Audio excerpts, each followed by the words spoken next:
இதுவரைக்கும் பார்த்த கணக்குல இடமிருந்து வளமாக, வளமிருந்து இடமாக, மேலிருந்து கீழாக, கீழிருந்து மேலாக, இதை மட்டும் தான் நம்ம பார்க்கிறோம்.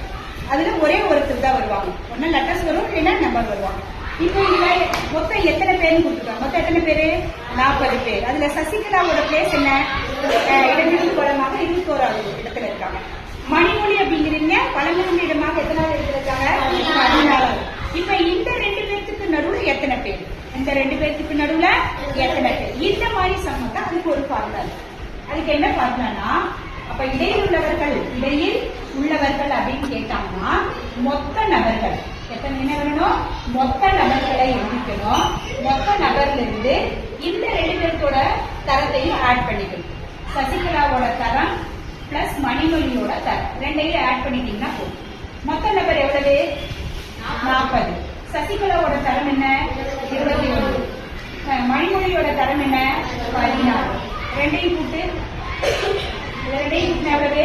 35. அப்ப 40 35 கழிச்சா என்ன? 5. அப்ப இடையில உள்ள நபர்களோட எண்ணிக்கை எவ்வளவு? 5. இடையில உள்ள நபர்களின் எண்ணிக்கை 5. அவ்வளவுதான்.